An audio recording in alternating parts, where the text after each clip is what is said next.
작품 컨셉에 관한 말씀도 듣고 싶거든요. 네. 네, 언제 그리고 어떻게 태양을 그리게 되셨을까요? 그러니까 맨 처음에 고양이 눈에 달을 그렸어요. 그 다음에 외계인 눈에 지구와 달을 그렸고, 그 다음에 막 은하 같은 거를 그리다가 제 생각에 태양을 본격적으로 그린 거는 2018년인데, 그때 이제 문득 그 주역에, 그러니까 과거에 이제 공부했던 동양 철학 중에서 주역에 화천대유, 화천대유가 아주 좋은 뜻이거든요. 좋은 뜻인데, 화천대유를 위에 태양을 그리고 밑에 그냥 별만 그리면 되겠네. 그게 주역의 괴상을 이미지로 만들 수 있겠네. 이런 생각을 했거든요. 태양은 그때부터 그리기 시작했어요. 하나님께서 네. 생각하시는 태양은 어떤 의미가 있을까요? 태양. 우리 인간의 입장에서 화천대유 그 말 뜻처럼 거의 모든 것을 시작하게 해주는 거거든요. 그러니까 뭐 창세기 성경 얘기를 하자면 빛이 있으라고 한 사람이 신이라면 인간이 있으라고 한 거는 태양이라고 볼 수 있거든요. 그 빛이 다시 우리 또 생태계와 인간을 만들었으니까. 그래서 제 바람은 우리가 사실 고흐라는 화가는 태양을 이렇게 크게 그리지도 않았어요. 그냥 이렇게 지는 태양, 뜨는 태양을 그렸지. 제 바람은 태양의 화가라는 호칭이 이제 고리들로 완전히 바뀌는 정도까지 해서 이 태양 그림을 한번 알려보고 싶어요. 전 세계적으로. 작품 내에 존재하는 달, 별, 또 음. 다양한 형태들이 있는데 네. 어떤 의미들을 가질까요? 첫 번째는 한문 물리학적인 의미가 있겠죠. 그러니까 좀 전에 태양이 우리 지구의 생태계를 만들어 줬듯이 생명을 선물을 했잖아요. 물론 지구에도 생명의 재료가 있었겠지만 첫 번째는 물리천문학적인 그리고 생물학적인 의미. 그 다음에는 이제 저는 꽤 오랫동안 신화 공부하기 좋아했거든요. 정말 물리적인 우리 육체에 끼친 영향이 물리천문학적인 천체라면 인간의 문명에는 거의 신화가 더 막강하다? 우리에게 주는 그 영향력이 아마 6대 4, 제 생각에는 60% 정도는, 70% 정도는 예를 들어서 해와 달, 그 다음에 목화토금수 있잖아요. 목성, 뭐 금성, 그 샛별이 가진 의미라던가, 뭐 초승달이 가진 의미라던가, 북두칠성의 의미라던가, 그런 어떤 별자리라던가 천체가 인류 문명에 끼친 영향을 봤을 때 그게 70%더 중요한 것 같아요. 신화가. 근데 이 신화를 다 말씀드릴 수는 없어요. 중요한 건 이제 전 세계 신화를 다 한 번씩 훑어봤다라는 것. 그 다음에 각 종교마다의 신화가 있잖아요. 이 태양과 달을 바라보는. 아무튼 그런 신화적 의미는 여기서 다 말씀을 못 드리겠습니다. 죄송합니다. 네.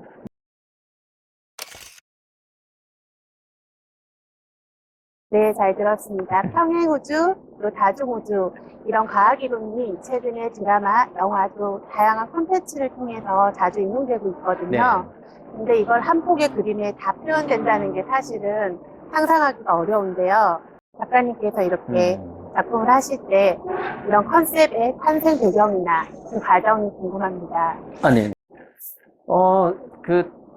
우리가 이제, 정말, 이건 15살 때부터 시작해야 될 것 같아요. 그러니까, 뭔가 우주의 비밀, 진리.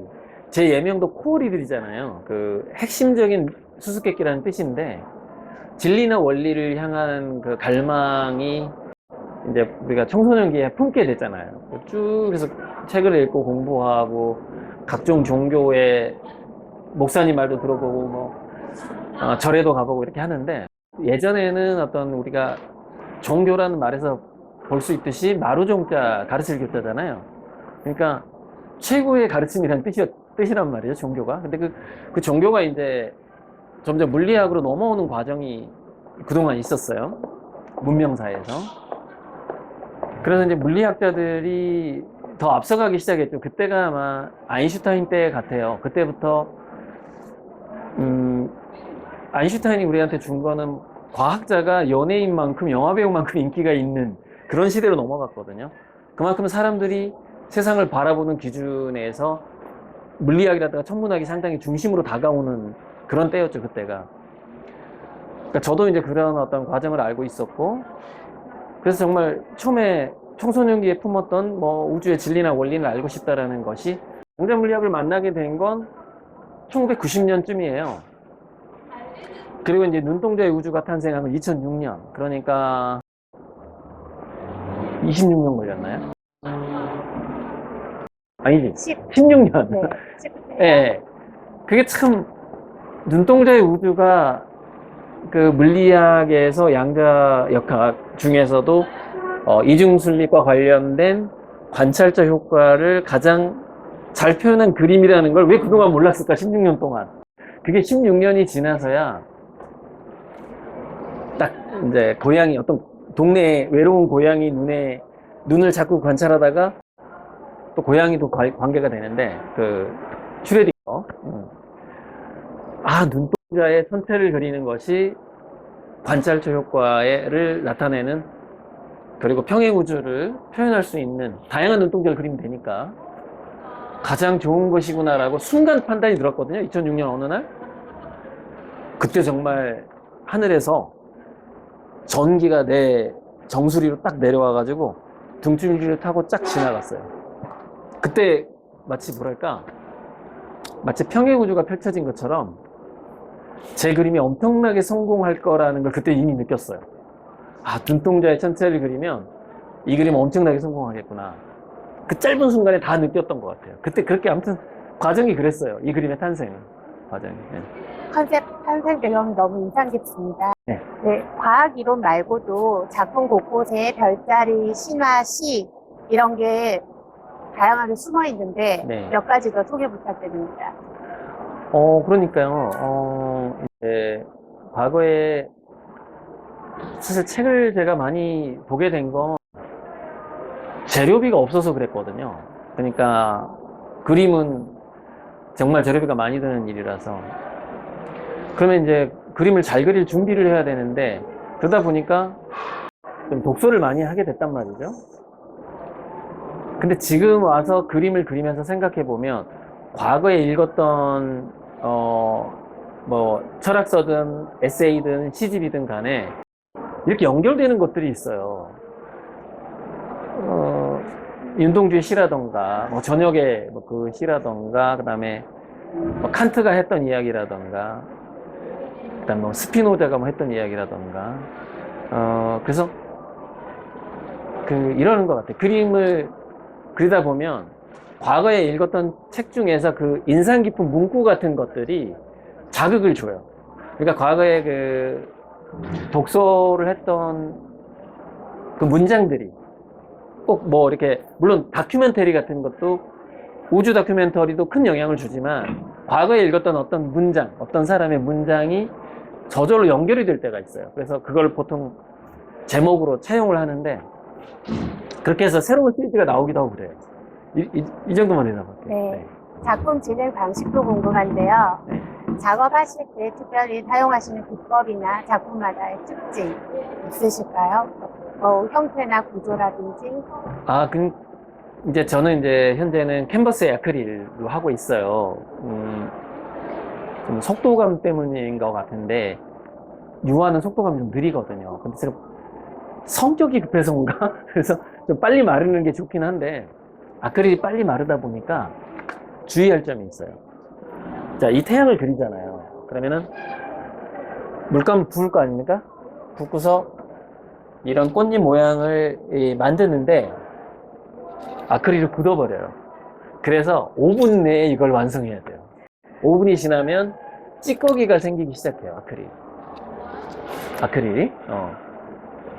그래서 그거 하고, 그 다음에 뿌리기 할 때 농도. 그러니까 지금 중요한 거는 물감의 농도하고 굳어버리기 전에 그림을 그려야 된다. 이 기법이 현재 제가 그리는데 가장 좀 민감한 부분이에요. 중요한 부분이에요. 네. 한 번에 각기 다른 화실에서 여러 시리즈를 동시에 진행하신다고 들었습니다. 그 이유나 의도가 있으실까요? 그러니까 제가 정말 한 달에 뭐 한 50만 원 벌 때도요. 15만 원 월세를 내면서 쓰던 기가세는 정말 옛날 집. 지금은 거기 지금 재개발 들어갔는데 거기서 그림을 그리기도 했고, 그다음에 친척 화실에 가서 그 공간을 빌려서, 공간과 재료를 빌려서 그림을 그리기도 했고, 또는 차 안에서 이렇게 해요. 근데 월세로 제가 그림을 그렸던 곳들은, 제가 거기를 남기고 싶어도 남길 수가 없잖아요. 그 건물이 제 것이 아니니까. 근데 그러다가 이제 좀 후원이 또 들어오고 하면서 집을 사게 된 거예요. 또는 월세지만, 월세를 얻었지만, 한 10년간 쓸 수 있는 공간들도 있을 수 있잖아요. 자, 화실이 여러 곳이 된 이유는, 첫 번째는, 한번 그림을 그리기 시작했던 공간에 대한 애착 때문에요. 그러니까, 나 이제 더 큰 화실, 살만한 돈이, 얻을 만한 돈이 생겼으니까, 여기 다 그냥 정리해서 이사 가야지, 이게 안 되는 거죠. 그 감성의 냄새 같은 거 있잖아요. 예전에 가난할 때 그림을 그렸던 곳에, 그 비가 새던 곳에 뭐, 벽지 얼룩이라던가, 거기 가면 왜 곰팡이 냄새 같은 거 있잖아요. 그걸 잊고 싶지가 않은 거예요. 그러다 보니까 예전에 쓰던 화실에서도 그 감성대로 그리고 싶은 그림이 따로 있는 거죠. 거기도 따로 있어요. 그래서 가급적 유지할 수 있으면 화실을 유지하다 보니까 화실이 많아졌고, 또 하나는 이동을 하다 보니까 자동차 화실도 있어야 되겠고, 그 다음에 가끔 집에 가면 집 근처에 화실이 또 하나 있었으면 좋겠고, 그래서 내가 이제 잠자지 않는 시간은 가급적 빨리 붓을 잡고 뭔가를 그리고 싶은 거죠. 그러다 보니까 또 새로 얻기도 하고, 또 하나, 그러니까 화실마다 감성이 다르다는 거. 그림의 크기가 다르잖아요. 그래서 물리적으로 큰 그림은 좁은 공간에서 할 수가 없어요. 그러니까 이 백호 하나를 하려면 10평 정도는 필요한 것 같아요. 공간이. 작은 거는 한 평에서도 할 수 있지만. 그러다 보니까 이제 또 벽화도 하고 싶고. 그래서 화실이 많아졌어요.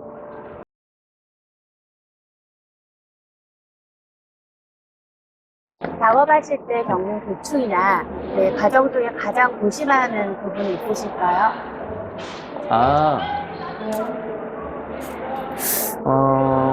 아직도 좀 그런 고민은 있어요. 더 좋은 재료를 쓰고 싶다라는 그 욕망이 있어요. 욕망이 있는데, 미술 재료 가격이라는 게 일반 재료와 A급 재료가 가격이 100배 차이가 나요. 그러니까 10배, 20배 이렇게 올라가거든요. 근데 더 좋은 재료에 손댔다가는 이 많은 그림을 또 어떻게 다 채우냐, 이제 그러니까 더 돈을 벌고 싶다는 생각이 있어요. 좋은 재료를 쓰기 위해서. 그런 거 있고, 또 하나는, 배가 고파진다라는, 내가 생물이구나. 배가 고파지네, 이런 거. 그래서, 시간을 어떻게 절약할까에 대한 그런 부분이 있는데, 근데 또 제 입맛은 한국 전통의 맛을 좋아해요. 그러니까, 인스턴트가 안 맞는 거야, 입맛에. 패스트푸드가 안 맞아. 그래서, 먹는 것에 대한 좀, 그 시간이 꽤 많이 들어간다라는 점? 그것도 좀 불편한 것 같고, 그 나머지는 또 이제 제가 사람들을 안 만나는 이유가 잘 안 씻고, 안 닦고,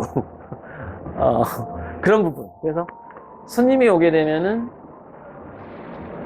신경 쓰게 되잖아요. 이렇게 뭐 청소도 하게 되고, 내 몸부터 하게 되고, 그래서 이제 지금은 방문객을 거의 다 이제 끊은 상태예요. 그래서 이제 과거에는 사람이 찾아오는 것도 좀 신경 쓰이곤 했어요.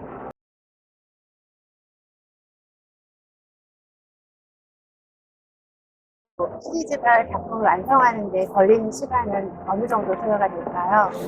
그러니까 이제 작업 시간이라는 게, 공예품이라던가 공산품은 납품기일이 있고, 납품기일이 한 달 후야? 한 달 이내에 내가 뭐 10개를 그려야 되네? 그러면은 3일에 하나씩 나와야 되겠네? 이렇게 하잖아요, 보통. 그러니까 건축이라는 것도 공기가 있고. 그런데 저는 이렇게 생각해요. 순수 예술 작품은 하고 싶을 때만 해야 된다고 생각을 해요, 기본적으로. 물론 하기 싫을 때도 할 때가 있어요, 급할 때는. 근데 그러다 보니까 오늘은 이 시리즈가 그리고 싶다, 오늘은 태양을 그리고 싶다, 오늘은 그냥 피곤하니까 점만 찍고 싶다, 이럴 때가 있거든요. 그러니까 그 어떤 기분에 의해서 작업 시간이 길어질 수가 있는 거죠, 컨디션에 의해서. 그렇게 따져보니까요, 별에서 꽃까지는 3년에서 5년이 걸려요, 그 완성 기간이. 근데 화천대유 태양은 3일이면 할 수 있어요. 물론 이제 배경까지 하면 일주일 정도. 그러니까 어떤 시리즈는 일주일 걸리고 어떤 시리즈는 5년 걸린다. 근데 지금 제가 그리는 것 중에서 7년 동안 그리는 게 있거든요. 그러니까 7년 동안 이게 손이 안 가는 거죠, 그 그림에. 그러니까 이제 뭐 한 5일에서 5년 이렇게 잡으면 될 것 같아요, 시리즈별로. 작품의 완성 시점을 결정하는 화가님만의 기준이 있으실까요? 완성 시점은 지금 이 그림도 아직 바니쉬를 안 했어요. 이것도 안 했고, 왜냐면 좀 더 그리고 싶어서. 그래서 결국 한 95% 이상의, 이 그림은 95% 이상은 안 바뀌겠다. 여기서 이제 가필이 좀 많이 안 들어가겠다. 95%에서 98% 정도 되면은 일단 이렇게 아트페어에 가지고 걸 수 있는 것 같아요. 이 그림도 빛결 바람결 시리즈인데 바니쉬를 안 하는 게 더 해야 될 것 같아서. 근데 여기서 막 바를 수는 없어요. 나름 구도에 맞게 지금 칠해놨거든요. 그러니까 예를 들면 95% 이상 된 거죠. 그러니까 퍼센트가 있어요, 제가 느끼는. 100%는 없겠지만 95% 이상은 진행됐다라는 그 느낌이 오거든요. 컬러도 그렇고. 그게 이제 그걸 가지고 나갈 수가 있는 거예요. 작품의 완성도를 따지는 데 있어서 이거 100%다라는 느낌은 없어요, 마치 인생처럼. 그러니까 인생도 막 미완성이라는 얘기가 있는데 작품도 언제나 90점대에서 끝나는 것 같아요.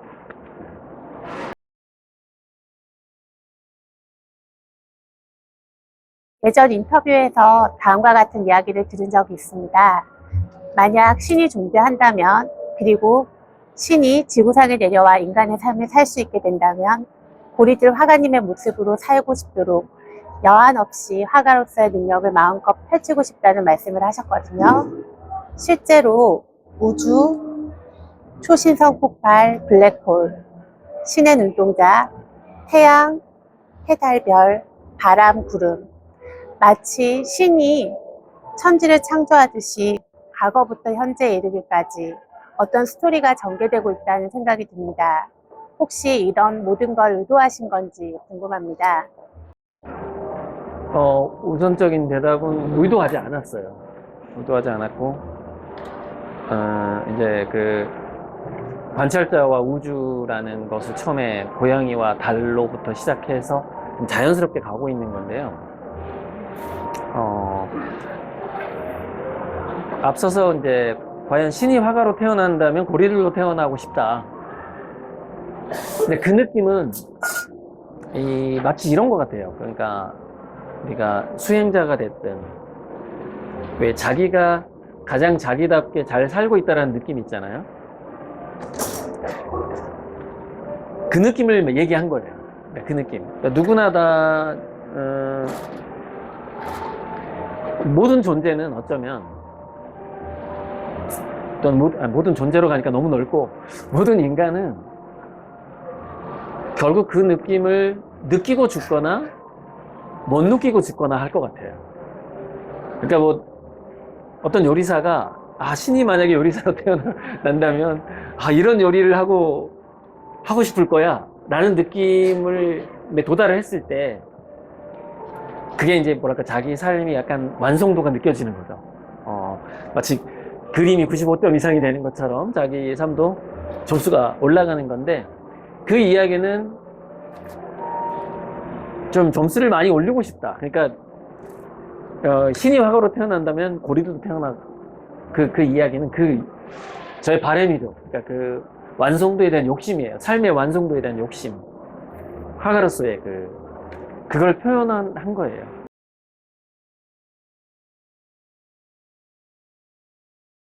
두 번째, 그 다음 질문이 이거였죠.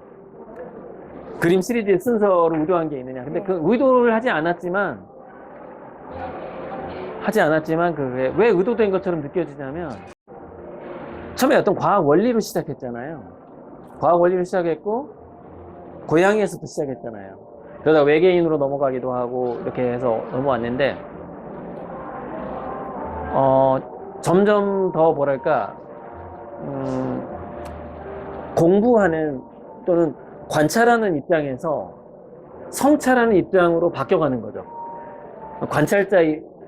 관찰에서 성찰로 이렇게 자연스럽게 어떤 한 그림을 그리기 시작하면, 한 주제를, 그러면 자기 마음을 속을 들여다보는 방식으로 좀 이렇게 안으로 들어오는 것 같아요.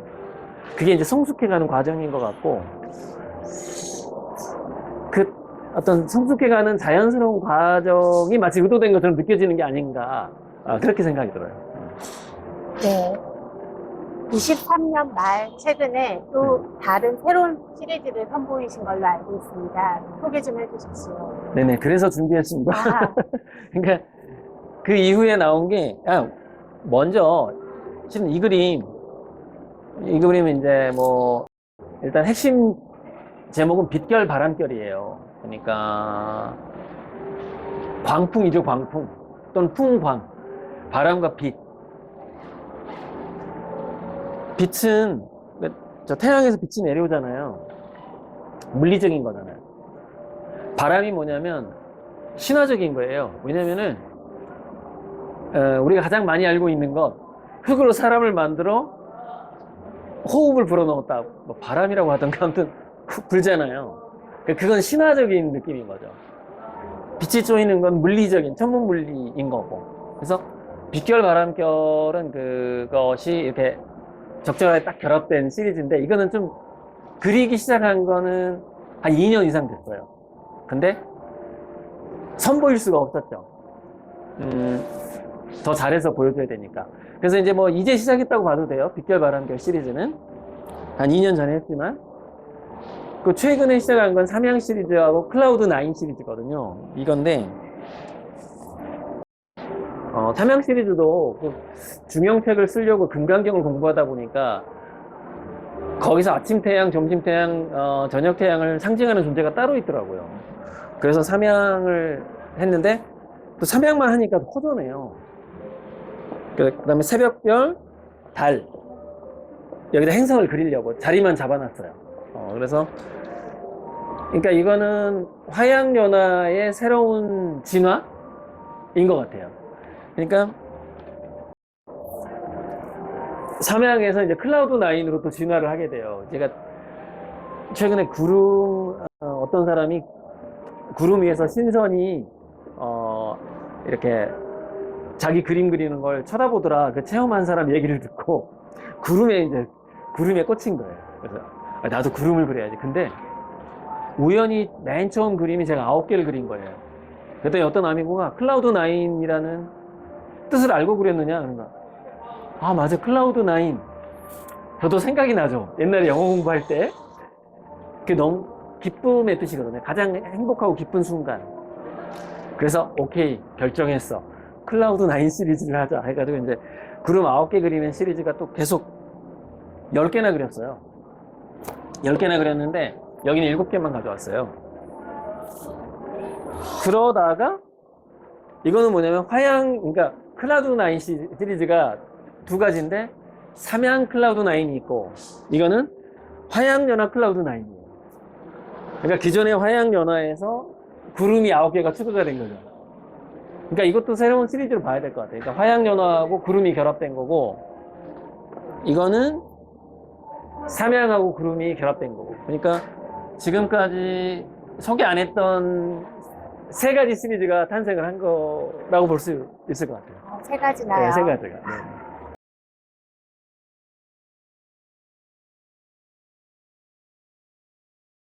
작품에 대한 컨셉, 진행 방식, 시리즈에 대한 말씀 잘 들었습니다.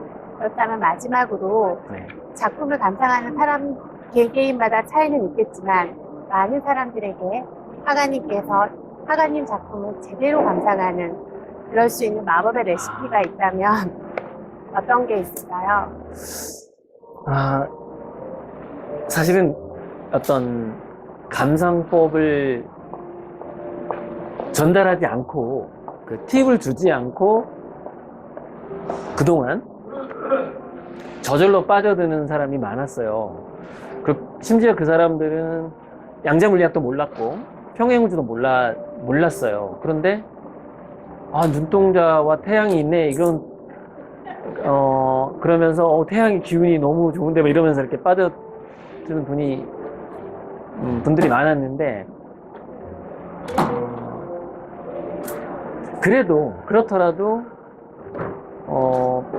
평행우주론의 탄생 배경을 기본적으로 유튜브 안에서 이렇게, 이중슬리 실험이라던가, 또 미립자의 세계로 들어가면 참 신비한 현상이 많거든요.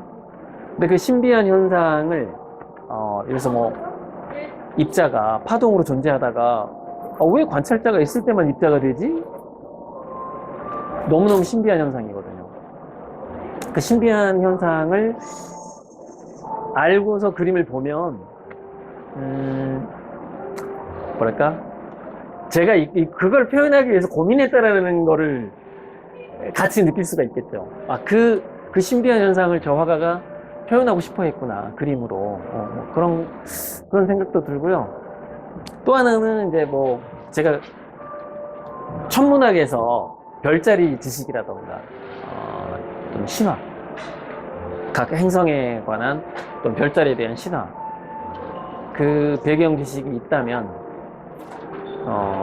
좀 더 읽을 거리가 많을 거라고 생각해요. 근데 아무 지식이 없더라도 저는 그 태양의 에너지, 그걸 전달하고 싶어요, 정말로. 그러니까 아무것도 모르는 사람이 그 태양에 확 빨려드는 것, 그게 1단계라고 생각해요. 그 1단계를 정말 잘하고 싶어요. 1단계를. 작품의 컨셉, 평행우주에 공감하거나 네. 푹 빠질 수 있는, 네. 빠지게 될 예비 네. 감상자들, 그리고 팬들에게 마지막으로 전하고 싶은 말씀 있으실까요? 마지막으로 전하고 싶은 말이라. 일단은요, 우리 아미고님들, 그러니까, 아직, 아미고의 특성이 뭐냐면, 정말 물질적인, 후원이 있는 분을 제가 이제 특별히 아미고님들이라고 부르는데, 물질이라는 것이 마음 없이 어떻게 이동을 하겠어요? 제가 저를 후원해주고 싶은 마음이 있으니까 물질이 이동을 했겠죠. 우선 그분들 덕분에, 제가, 뭐랄까, 알바 안 하고 그림만 그리게 돼서 너무 감사하고요. 그리고 이제 새롭게 아미고가 되실 분들, 뭐라고 해야 될까요? 더 멋진 태양을 그려서 보여드리고 싶다. 그러니까 지금까지 그린 태양보다 더 멋진 것들이 많이 나올 것이다. 그리고 더 좋은 그림이 더 많이 나올 것이고, 빗결, 바람결도 더 살랑거리는 표현들이 나올 것이고, 그러니까 항상 좀 뭐냐면 아쉽고 미안하고 그래요. 그러니까 더 열심히 했으면 지금 이 순간에 더 좋은 그림을 보여줄 수 있지 않았을까, 그 아쉬움이 좀 있어요. 그래서 와준 것만 해도 고마운데 또 미안해. 더 좋은 거 보여줄 수 있었는데, 그래서 미안하고 자기 반성도 하게 되고 그래요. 아쉬운 마음이 있어요. 아쉬운 마음이 있어요. 더 잘 그려서 보여줘야 되는데, 그런 거. 그럼 누구나 다 그럴 거야. 아마 무용하는 사람, 예술가들 거의 다 그럴 거고, 책 쓰는 사람들 특히 더 잘 쓸 수 있었는데 이러고. 저도 책도 썼지만, 그거 마지막으로 얘기하고 싶어요. 네. 네, 인터뷰 시간 내주셔서 너무 감사하고요. 멋진 네. 작품들 소개해 주셔서 감사했습니다. 인터뷰 내용 질문 정리하느라 고생 많으셨어요. 네, 감사합니다. 네. 감사합니다. 네.